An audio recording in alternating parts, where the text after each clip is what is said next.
My name is Ethan Kaiser. I am a scientist and an atheist. And my question is, since the Bible has been scientifically disproven as far as all the claims, the theory of evolution, archaeology, Noah's Ark, Adam and Eve, since we know this didn't happen because of our science nowadays, my question is, how do we have, according to the Bible, how do we have free will if God is this omniscient being that knows everything about us, everything we will do, and he pretty much knows our outcome before we're even created? So he creates us knowing everything we'll do. Since we can't surprise him by our actions, we have no free will. Our choices have been predetermined, and that the act of judgment is completely immoral because he knows what we're going to do. Nothing can surprise him. That's my question. Thank you for the question. And before you go into an auditorium, if you give a sheet of paper and ask us to write 20 possible questions, that'll come. We've never heard a new one in all of these years that go by. They're pretty much the same questions. It's interesting that you began by saying, as an atheist, all of this has been disproved, and so you live with scientific materialism as your worldview. I studied under John Polkinghorne at Cambridge University. You probably know the name. One of the world's leading quantum physicists who came to exactly the opposite conclusion you did while being the dean at Queen's College, Cambridge, as a quantum physicist, taking the same data you did.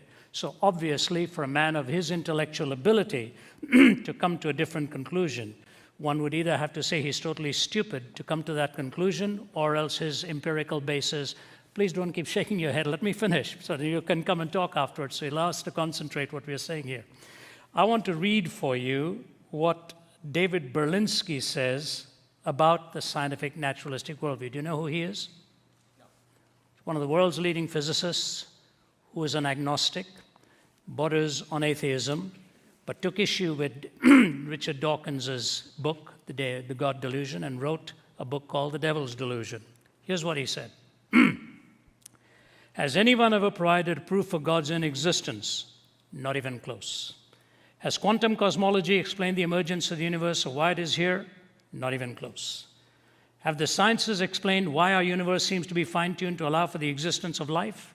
Not even close. This is Berlinski talking.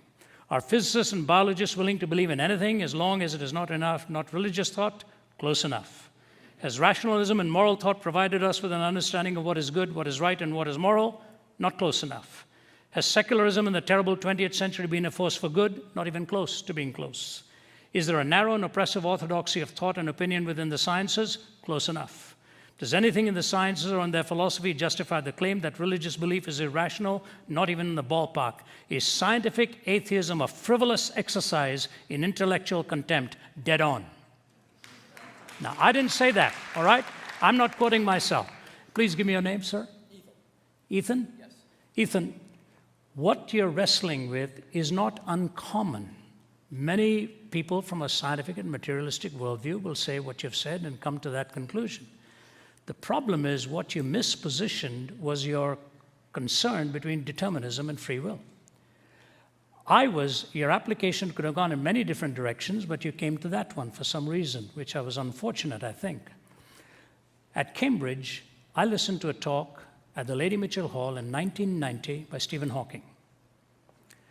As you know, he can't speak. He uses a speech synthesizer.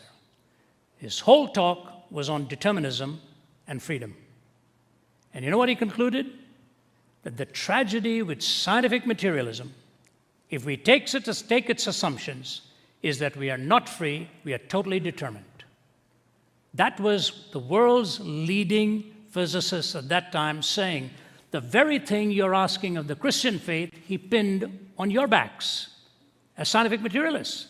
You can go right online and trace it. Lady Mitchell Hall, 1990, somewhere around March, April, May, that time I was in attendance.